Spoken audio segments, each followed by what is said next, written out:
don't only give birth to biological children, you'll be a failure in life. Make sure you give birth to dimensions. They will outlive you, and they will not only be relevant in time, they'll be relevant even in eternity. Some of us are not even mature enough to give birth to physical offsprings, let alone spiritual. He just wakes up, I have a feeling, and she's pregnant. I have a feeling, and he impregnates somebody. That's not how life is lived. Life has a definite protocol. There are ordinances that governs life, and if you don't maintain those ordinances, you'll be a waste.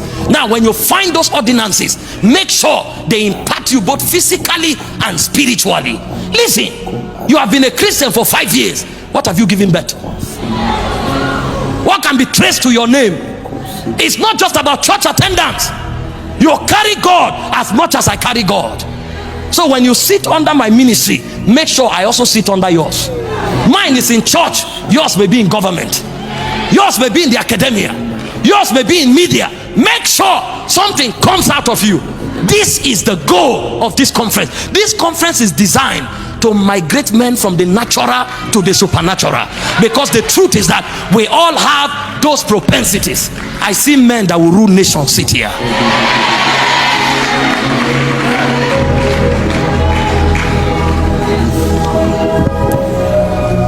As I attempt to round up, what are the things you give birth to? Let me list a few of them for you.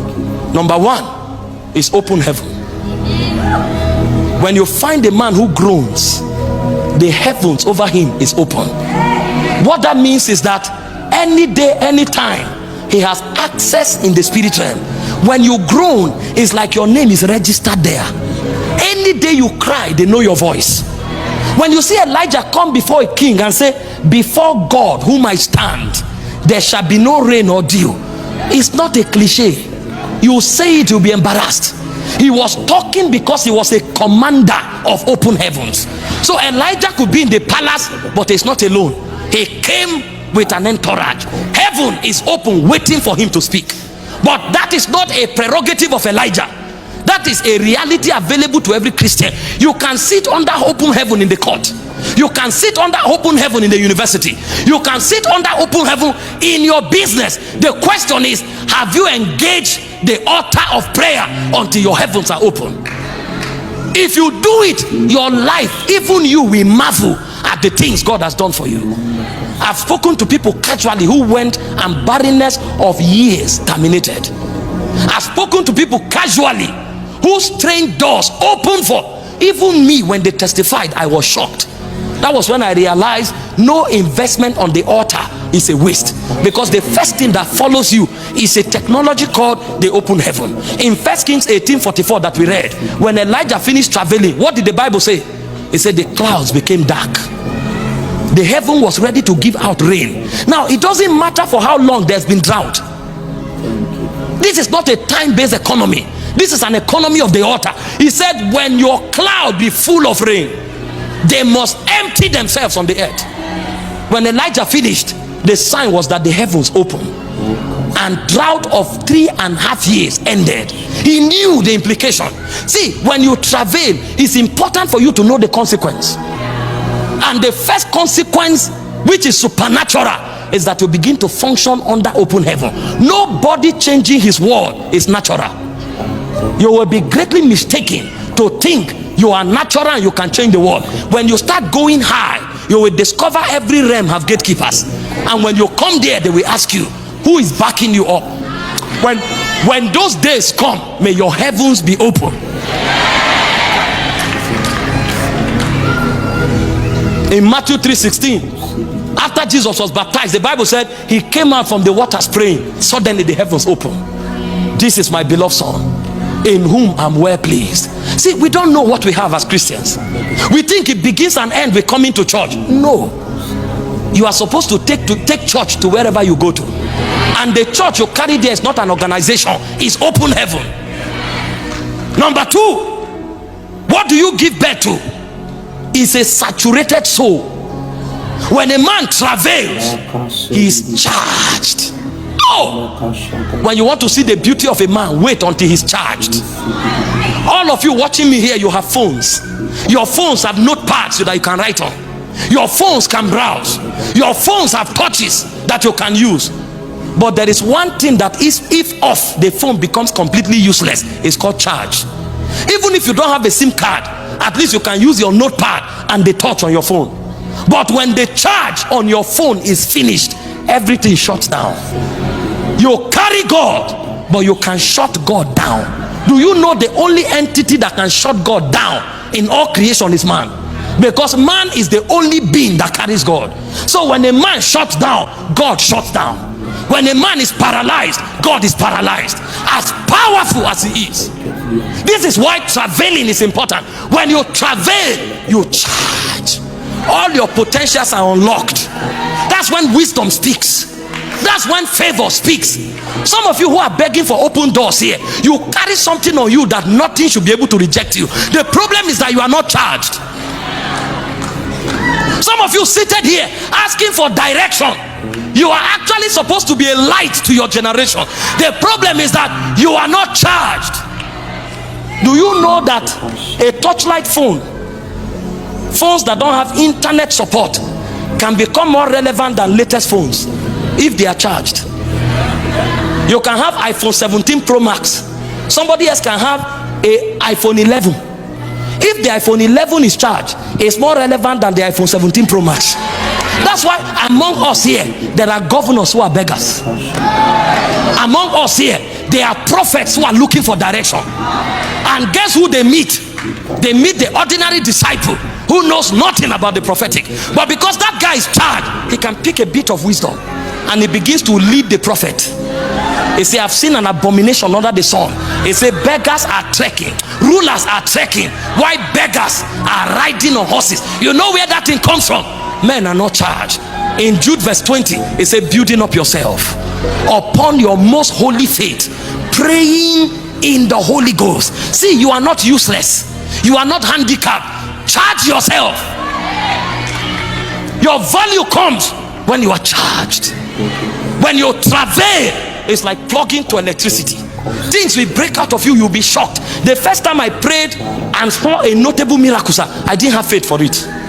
But I was too charged for unction not to flow. So when I touched the person fell down and was healed. Stood up jumping. I say, are you sure? Please check where. He said, no sir, I'm healed. I now realized faith is important, but virtue must flow. You look at Jesus. The Bible said they touched him and he said virtue left him and healed them all. If you are not charged, you are as good as a dead person. This is why you travel. Number 3, what happens when you travel? Re-engineering. That's what we call transformation. Oh my God, the errors that were put into you from your environment, from your foundation, suddenly as you start charging, your life will start being edited. Fear will remove. This inconsistency in your soul that you never finish anything, it will come out. A point will come. This timid disposition you have because they told you stories that your fathers were slaves, it will leave you. And then a point comes, you'll discover that you have become a new creation indeed. Because transformation takes place. They show you things in that realm. And when you see things, you are not the same. Jesus said in Jeremiah 33 verse 3, he said, ask of me, I will answer. But I don't only answer. If you stay, he said, I will show you great and mighty things that you know not of. When you see those things, you know what happened? We all with unveiled face, beholding as in a glass the glory of the Lord, we are metamorphosed. Listen, an egg can have wings. It's called metamorphosis. But in the spirit, you must wait. That's why he said in Isaiah chapter 40 verse 31, they that wait upon the Lord, they renew their strength. They mount up with wings like eagles. When they run, they are not weary. When they walk, they don't faint. You have wings, but you need to be re-engineered. The egg must break. The larva must metamorphose into a winged creature, but it will take traveling for that to happen. In Matthew 17 verse 2, the Bible said, as Jesus prayed, it said the fashion of his countenance was altered. His raiment began to glister. The thing affected even his garment. Hey, you need re-engineering, sir. They put too much fear in you when you were growing up. They placed too much curses on you when you were growing up. They put too much limitation. You are now carrying God, but you are hedged on every side. Some of you need wings. You know what wings does for you? You fly above limitation. You know, when you are driving a car, you avoid the mountains, you avoid the trees, but when you are flying, the mountain can remain. It's inconsequential. The mountain needs to be removed if you are driving, but when you are flying, mountain remain there. I've gone to a realm higher than you. The mountain is beneath you, so you can fly over the mountain. This is where traveling becomes more powerful than just having faith. Faith needs to remove mountain. Traveling flies over the mountain. You don't pray. There are dimensions of you will never see. He said Gentiles will come to your light. He said, but kings, they don't care about your light. They come to the brightness of your rising. Because in the glory economy, there's such a thing called from glory to glory. The first glory is good for Gentiles, but if kings will come, you need to go from glory to glory.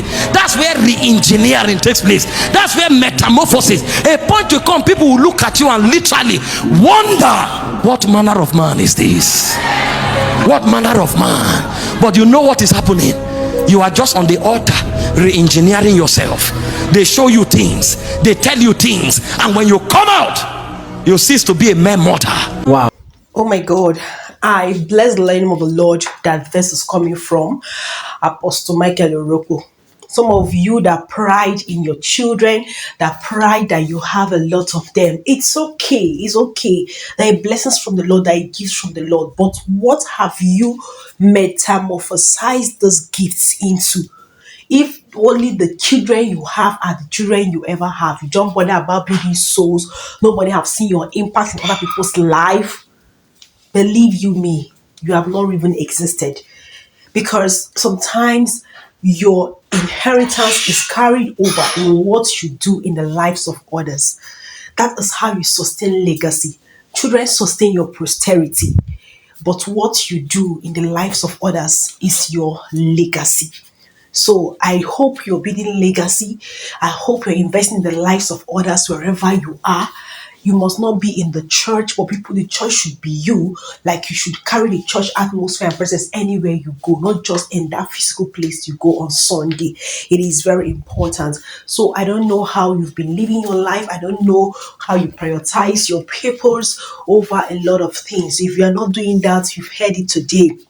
You need to prioritize your purpose by investing in the lives of other people, by ensuring that people, what you have, you duplicate it in the lives of others. It is very important. Else, you are just a failure. It sounds very harsh, but that is the truth. Thank you, guys. I hope, trust you're born again. You've not given your life to Christ. You should do that, please. Say the prayer of faith or prayer of sinner, and then you're already, the lordship of Jesus is into your life. And as you're doing that, ensure that you build up your most holy faith, praying always, studying, meditating, praise and worship. And give us a like, subscribe to our channel, and God bless you as you always stop by to listen to wonderful sermons that will build up your faith. Thank you so much. I appreciate every comment, every view, every like on this channel. I'm not taking it for granted. It's because of you that I still show up every day. God bless you, and see you again in my next one. Bye. Love ya.